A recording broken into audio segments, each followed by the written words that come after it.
Nous allons recevoir tout de suite M. Isiaga, qui est le trésorier de la FESABAG. Avec lui, on va revenir sur le cas Abdoulaye Sow, secrétaire général de la FESABAG, qui a comparu hier, il faut le rappeler, mais qui va devoir encore retourner en détention en attendant la suite à deux projets. On parle de cela, mais aussi ce bras de fer entre ces deux entités, en tout cas les concernés. Il s'agit de Amana de l'autre côté, mais aussi M. Diallo et l'âge Diallo du côté de Madina. Il y a aussi également son avocat ici, Maître Béavogui, qui va nous rejoindre d'une minute à l'autre pour commenter cette affaire. Monsieur Isiaga, bonjour, merci de nous rejoindre. Bonjour. Voilà, merci d'être avec nous sur ce plateau. Hier, votre secrétaire général, il a comparu. Alors, ce qu'il faut rappeler, ce qu'on nous reproche, c'est d'atteinte à outrage à magistrat, à la justice guinéenne. Il a comparu hier. Il va encore falloir attendre un peu pour connaître la suite des choses. Qu'est-ce que tout cela vous inspire aujourd'hui? Et bonjour, messieurs les journalistes. Bonjour à vos millions d'éditeurs. Oui. Je vais commencer mes propos par présenter nos sincères excuses à nos millions de clients qui, depuis quelques jours, ont du mal à accéder à leurs comptes dans nos différentes institutions. Oui.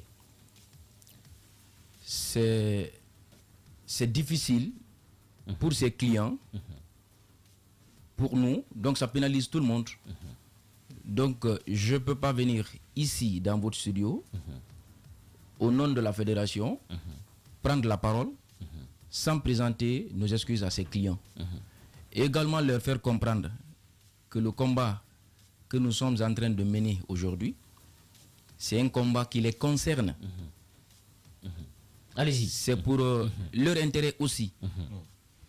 Nous avons par le passé vu comment certaines banques ont fermé ici et jusqu'à date, les clients de ces banques n'arrivent jusqu'à présent pas à récupérer leur avoir dans ces banques. Tout simplement, les gens ont croisé les bras et ont laissé faire.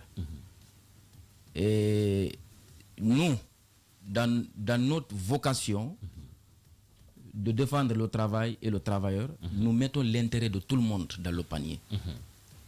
Donc c'est ce qui nous a poussé depuis plusieurs jours, si vous avez constaté, de nous mettre devant pour attirer l'attention de l'opinion publique qu'il y a une menace sérieuse qui plane sur les têtes de nos institutions. Voilà, moi j'ai la question que j'ai pour vous, on comprend que vous, selon ce que vous dites, vous menez une lutte, même pour nous qui sommes vos clients. Nous qui sommes punis. Nous qui sommes actuellement punis, qui sont pénalisés par rapport à ça. Non seulement c'est venu, ça supplie. Deuxième chose, il n'y a même pas de service minimum qui puisse être garanti pour la clientèle. Et aujourd'hui, l'économie est totalement paralysée à cause de cette crise au niveau du secteur des banques. Mais ce qu'il faut relever aujourd'hui, les raisons qui sont reprochées au secrétaire général de la FESABAG ne sont pas forcément en lien avec cette crise au niveau des banques, mais dues à la communication qu'il aurait tenue vis-à-vis de cette crise contre les magistrats, parce qu'on parle d'outrage à magistrats qui est des faits réprimés par le code pénal. Justement, je vais vous aider. En écoutant parfois certaines Guinéens depuis un certain moment, on a l'impression que la Guinée est créée hier. La Guinée n'est pas créée hier. Dire en Guinée que vous avez des banquiers véreux, des banquiers corrompus, des policiers véreux, des policiers corrompus, des commerçants véreux, des commerçants corrompus, des magistrats véreux, des magistrats corrompus, des journalistes véreux. Pour moi, ce n'est pas des injures, ça. Dans toute corporation, que ce soit dans le secteur bancaire, dans le secteur des médias, dans tous les secteurs de la société. Voilà, donc il y a des bons, il y a des mauvais. Oui. Je vous dis, permettez-moi de dire, sans indexer ce que la banque en question. Récemment, il y a une banque qui a été condamnée de payer 60 millions d'euros. 600 milliards. 600 milliards en dernière instance. Lorsque le dossier a été posé à un niveau où les gens ont estimé que le jugement ne pouvait favoriser que la fermeture de cette institution. On a mis à côté, on a mis en place une équipe d'experts sous l'égide de la Banque centrale. Les autorités à l'époque ont pris leurs responsabilités. Ils ont dit que non, demander à cette banque de payer ce montant, c'est de fermer. La décision, il y a eu un accord transactionnel qui a été trouvé entre le client qui était en contentieux avec la banque, et puis il y a eu un règlement à l'amiable. Et cette banque existe aujourd'hui, c'est l'une des plus grandes banques du pays. Vous avez souvenance de la fermeture de la Badam ici, par la légèreté de certains responsables du pays. Donc la FESABAC, dans sa vocation de défendre le travail et les travailleurs, ne va jamais accepter que l'industrie bancaire soit touchée. D'accord. Maintenant, dire que le secrétaire général a injurié des magistrats, nous, au niveau de la FESABAC, on ne partage pas cet avis. D'accord. Moi, j'ai quand même envie de poser cette question-là. Comment un dossier qui concerne l'APB, l'Association des patrons de banque, se retrouve être porté par la FESABAC? Parce que le dossier judiciaire n'implique pas du tout, mais du tout, de début à la procédure jusqu'à la fin, n'implique pas la FESABAC. Qu'est-ce que la FESABAC recherche dans un dossier qui ne la concerne pas? Ok, ce que vous n'avez pas compris dans ces deux dossiers, vous avez deux partenaires, la FESABAC et l'APB. Quand nous voulons revendiquer, on s'adresse à nos patrons qui sont regroupés au sein de l'APB. Aujourd'hui, l'APB qui est indexé, à qui les gens disent, bon, c'est l'APB qui devrait se lever, porter le dossier. Je vous informe que l'APB a fait beaucoup de démarches auprès des autorités pour qu'il y ait une solution heureuse à cela. Mais sauf que, ils ont une limite dans leur action. Aujourd'hui, si une banque ferme, le DG de cette banque, qu'est-ce qu'il va faire? Il va retourner chez lui. Quels sont ceux qui vont payer le prix? C'est les employés. Les travailleurs. C'est les employés. Nous sommes les deux procédures, Afriland First Bank, EcoBank, sont quand même à des niveaux de procédure aujourd'hui où les recours ne sont pas encore épuisés. Donc pourquoi à cette étape-là, où il y a encore plusieurs recours disponibles, l'APB, la FESABAC, quand même, punit les clients. Parce qu'au-delà de crier à la catastrophe, la FESABAC s'implique dans un dossier qui ne la concerne pas. Non, ça concerne bien sûr la FESABAC. Non, je ne suis pas d'accord. Je suis pas d'accord. Non, je ne suis pas d'accord. La FESABAC s'implique dans un dossier qui, à la base, ne la concerne pas. Non, on est les plus concernés, s'il vous plaît. Nous sommes les plus concernés. Oui, mais Alphonse, je précise que nous sommes les plus concernés. Alphonse, attention, nous sommes les plus concernés. En partie, il faut le lui concéder. Qu'est-ce que vous, si elle passe ferme, les employeurs sont pas fermes. Laissez-moi finir, s'il vous plaît. Oui. Je réitère, ça c'est mon avis et il doit me le permettre. Je le respecte, s'il vous plaît. La FESABAC n'est pas concernée par cette procédure et la FESABAC décide au mépris de toutes les procédures de punir des petits clients. Non, je suis pas d'accord. D'accord, posez la question. Non, si vous n'avez pas connaissance, si vous n'avez pas connaissance de comment fonctionne la FESABAC ou comment fonctionne une procédure en interne chez nous, posez la question. Dans ce cas, je pose une question très simple. S'il vous plaît. Aujourd'hui, les dommages que vous êtes en train de causer aux petits clients, à qui vous ne pouvez pas offrir des lettres de crédit, à qui vous ne pouvez pas offrir des milliards en crédit comme nous, qu'est-ce que vous faites pour nous en fait? Pour réparer les dommages que nous sommes en train de subir aujourd'hui. Ce que vous n'avez pas compris, vous êtes les premiers protégés dans cette Attention, non, écoutez. Alphonse, il faut écouter l'invité. Écoutez. Qu'est-ce que vous faites des clients de la Badam qui jusqu'à présent, qui étaient venus librement ouvrir les comptes, confier leur argent à l'institution? Les petits déposants et les grands. Aujourd'hui, qu'est-ce que vous faites de ces gens-là? Les grands clients aujourd'hui que vous qualifiez de grands clients qui peuvent bénéficier de l'aide de crédit, beaucoup sont dédommagés, je vous dis. Et puisque la plupart travaillent avec l'État. Et les petits déposants là, les gens qui avaient confiance à la Badam, ils ont laissé leur argent là-bas. Et aujourd'hui qui peinent à récupérer leur argent. Et c'est ce que nous voulons éviter. L'industrie bancaire. Moi, je comprends, s'il vous plaît.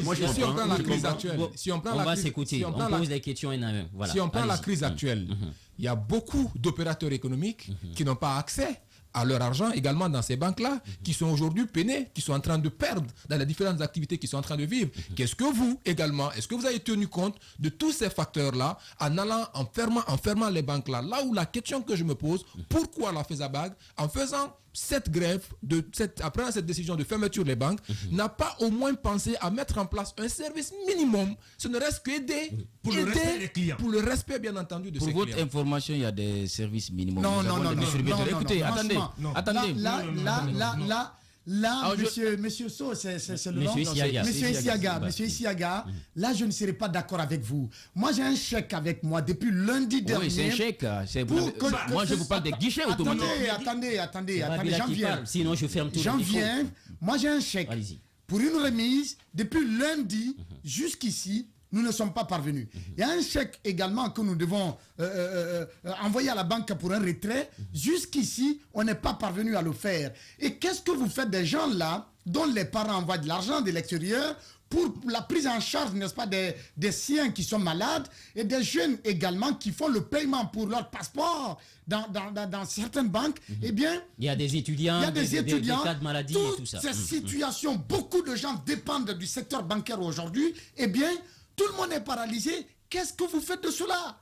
Monsieur, nous comprenons parfaitement la difficulté de la clientèle. Et nous sommes conscients. La FESABAG, c'est une fédération responsable. Aujourd'hui, il y a un mal, certes, qui est commun, comment dirais-je, auprès de la clientèle. La clientèle est pénalisée aujourd'hui, y compris nous-mêmes. Moi qui suis devant vous, je suis concerné. Je pas de sous sur moi. Donc, nous vivons la même réalité.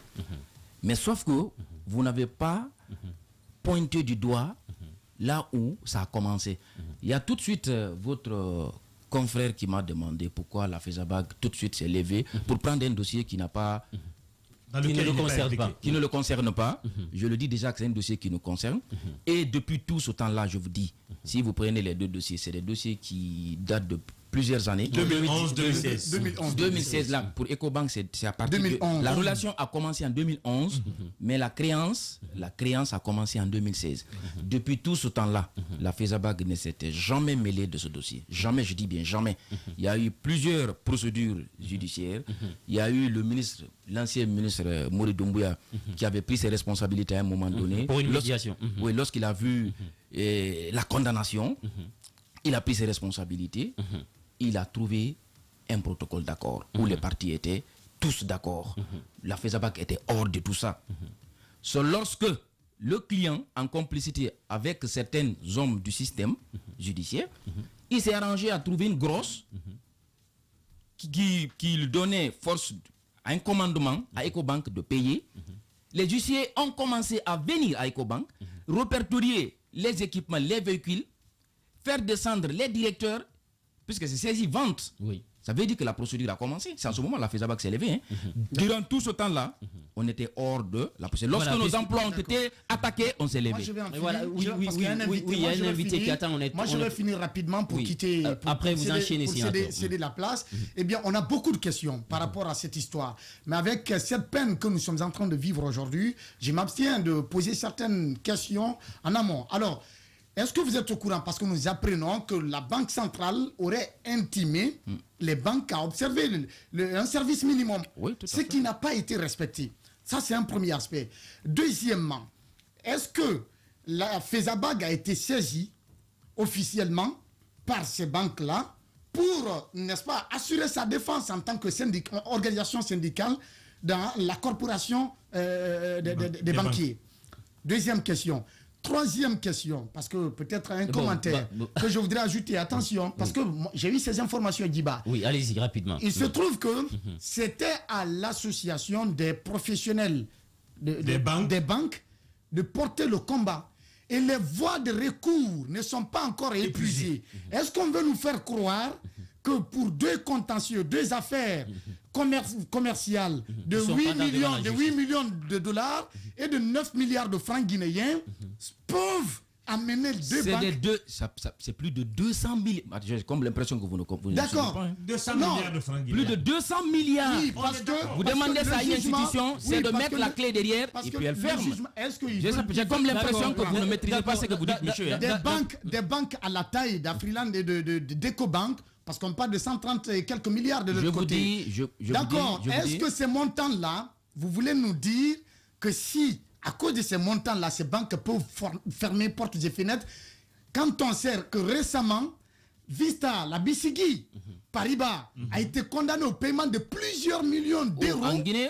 Non, à l'international. Voilà, donc, la Société Générale également du côté des États-Unis pour une affaire minime a été condamnée au paiement de plusieurs millions. C'est vous qui dites que c'est une affaire minime. Oui, c'est ce qui veut dire qu'il ne faut pas confondre le capital de la banque, et l'argent des déposants. Contribuables l'argent des déposants. Les deux questions, allez-y. La Banque centrale vous a demandé un service minimum. Pourquoi ce n'est pas fait? Et l'autre chose, il parle de l'association normalement des consommateurs qui auraient et si vous êtes au courant qu'il y a une rencontre qui s'est passée entre le vice-gouverneur de la Banque centrale et votre secrétaire général, parce qu'on a eu vent de cette information qu'il aurait refusé même de rencontrer le vice-gouverneur. Pas du tout. J'ai comme l'impression qu'aujourd'hui, excusez-moi, je ne suis pas en train d'indexer personne. C'est mon opinion personnelle. J'ai comme l'impression qu'il y a plus ou moins une communication tendant à mettre la FESABAG en une position qui ne la ressemble pas. C'est une réalité. Hein. La FESABAG, je rappelle ici, c'est une école. Et depuis 1990, depuis 1990, sa vocation, c'est de défendre le travail et les travailleurs. C'est ce qu'elle a toujours fait. Elle a empêché que beaucoup d'institutions ferment ici, dans ce pays. Pour la petite histoire, la première affaire qui a concerné la FESABAG, qui a attiré l'attention de l'opinion publique ici en Guinée, c'est après la mutinerie de 3 février 1996.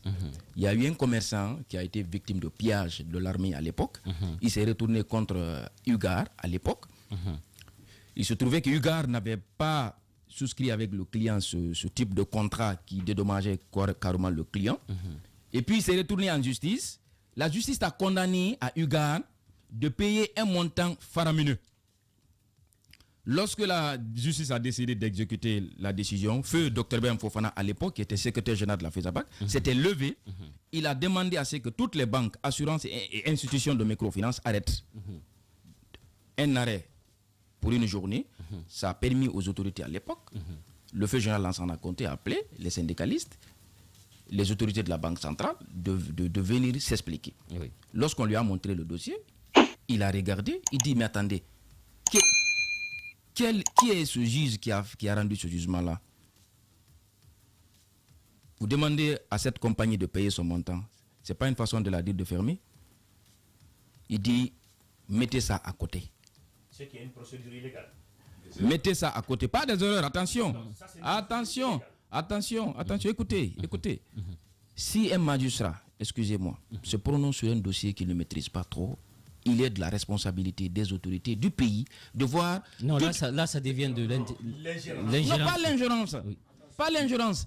Comment vous pouvez expliquer comment vous pouvez expliquer une décision de justice rendue sur la base d'un rapport produit par le client lui-même qui vient avec ses avocats, il voit c'est que les gens qui ont en charge du dossier, vu que l'autre partie n'a pas accepté de participer à la suite du procédure, après on rend un jugement. Comment on peut expliquer cela? D'accord. Et dernière question. Parce que ce qui arrive à Ecobank, le rapport qui a servi de faire le jugement condamnant Ecobank qui était, comment dirais-je, qui était créancière à qui on devait de l'argent au début, puisque c'est elle qui a financé le client en beaucoup de millions. Et le client a commencé à payer. Il était en rapport avec l'État, il travaillait avec l'État. L'État n'a pas pu le payer à temps. Il s'est retrouvé débiteur à la banque. La provision n'étant pas constituée, il a eu des difficultés. La banque a accepté de l'accompagner sur plusieurs années. Et ce client qui reconnaissait au début devoir à la banque, après, c'est la banque qui est condamnée de payer ce client des montants aussi faramineux.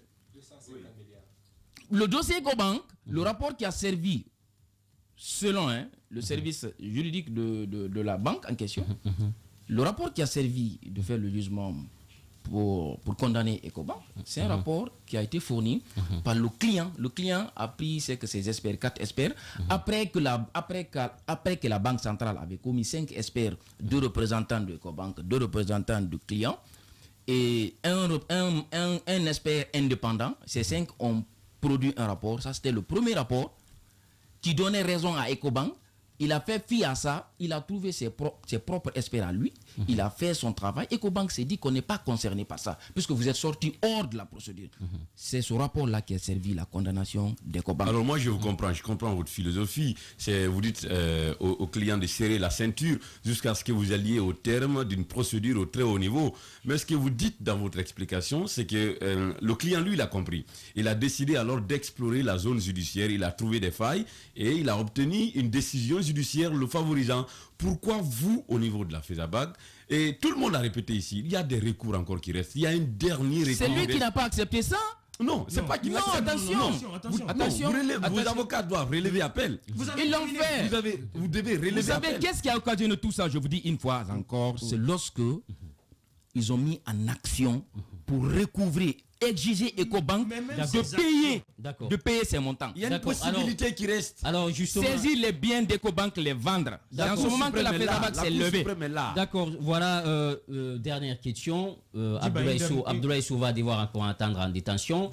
Donc ça veut dire que s'il n'est pas libéré, vous allez poursuivre cette grève? Non, nous sommes en assemblée générale. Nous voulons préciser cela à nos clients.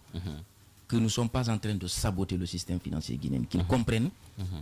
Aujourd'hui, le combat que nous menons, c'est pour eux aussi. C'est pour que leur argent soit sécurisé. Pour ne pas que ces institutions ferment sur la base des décisions de justice qu'on peut revoir, qu'on peut réexaminer après. C'est ça notre combat. Ce n'est pas de dire qu'il faut s'opposer à une décision de justice. On n'est pas aussi fort pour s'opposer à une décision de justice. Nous respectons les décisions de justice. Nous sommes régulièrement condamnés, pour vos informations. On est régulièrement condamnés par les tribunaux sur la base des procédures que nous-mêmes nous acceptons et puis on paye. Mais si nous estimons on est léger, il est de notre responsabilité de nous lever en tant que fédération pour défendre nos emplois. Légalement, c'est ce qu'on est en train de faire. Il y a un préavis de grève qui est déposé, qui nous donne droit de tenir les assemblées, et c'est ce que nous faisons jusqu'à maintenant. Chers camarades, moi j'ai quand même envie de rapidement poser cette dernière question. Dans le secteur bancaire, on connaît ce sous-emploi et cette sous-traitance. Les cabinets qui emploient et désemploient les stagiaires. Des stages renouvelés à plusieurs reprises sans contrat. Des contrats rompus sans commune mesure. À quand la FESABAG va s'intéresser à ces problèmes-là? Parce que c'est ce combat qu'on aurait aimé que la FESABAG porte dans nos studios. À quand ce combat-là porté par la FESABAG? Nous avons toujours mené ces combats-là, mon frère. J'ai comme l'impression que vous ne suivez pas. Ça n'a pas changé encore dans le secteur bancaire. Non, attention, on a nos limites. Si les textes qui encadrent la profession bancaire, notamment le code de travail, qui est au-delà des conventions que nous signons entre nous et nos patrons, nous bloquent dans nos actions, qu'est-ce que vous voulez qu'on fasse? Non, mais vous avez le droit d'aller en grève si, par exemple, vos revendications concernant... On l'a maintes fois fait. Non, je n'ai jamais entendu de la FESABAG parce que avec les stages sont annulés. Non, bien sûr. Non. Alors vous n'êtes pas en Guinée? Rappelez-moi quand. Vous n'êtes pas en Guinée? Rappelez-nous quand. Nous avons fait beaucoup de grèves pour dénoncer... La dernière date de quand? Je dis, nous avons fait beaucoup de grèves pour dénoncer... Alphonse, vous ne passez pas à l'antenne, donc ce n'est pas la peine d'insister. Allez-y. Allez-y, on est pris par le temps. Peut-être le mot de la fin, s'il vous plaît. Voilà, nous profitons de votre antenne pour attirer l'attention des autorités. Qu'ils comprennent la gravité de la situation. Si par endroit, il y a des gens qui pensent, c'est en se comportant comme ça, vis-à-vis des Guinéens, puisque c'est comme ça je vais dire. Depuis combien de jours on est pénalisé? Mais les gens ne se bougent pas. Tout le monde trouve à attaquer la FESABAG, qui défend l'intérêt des travailleurs, l'intérêt de ses clients, l'intérêt de ses institutions. On ne parle pas de nos autorités qui gouvernent le pays, qui ne disent absolument rien, qui ne font rien. Aujourd'hui, vous avez les taxes qui ne sont pas payées, la douane, vous avez les salaires qui vont être bloqués bientôt. Et ils décident de garder tout simplement Abdoulaye Sow en prison, puisqu'il a utilisé un mot. C'est que tant pis pour les Guinéens, on va passer dans la souffrance, c'est pas leur problème. Et puis c'est la FESABAG qui est attaquée. Non, écoutez, c'est la FESABAG qui est attaquée. C'est la FESABAG qui s'est appropriée d'un combat qui ne le concerne pas. Mais je vous dis bien que ce combat-là, c'est notre combat. C'est notre combat. la défense de nos intérêts, la défense de nos emplois, de nos institutions, nous allons le faire, ce combat. Ce combat, nous allons le faire. Que l'APB se bouge, qu'il ne se bouge pas, que l'APB se sente concerné ou pas, nous sommes concernés. Nous sommes les plus concernés. Si aujourd'hui ces institutions ferment, nos entreprises ferment, c'est les Guinéens qui vont perdre les emplois. C'est les Guinéens qui vont perdre leur avoir là-bas. C'est pourquoi nous invitons nos clients à comprendre cet état de fait. Nous ne sommes pas aussi, c'est pas par gaieté de cœur. Aujourd'hui, nous tenons des assemblées juste pour pénaliser les clients ou paralyser l'économie. On est Guinéens conscients, responsables. D'accord, c'est compris, M. Isiaga, trésorier de la FESABAG. Merci d'avoir accepté notre invitation.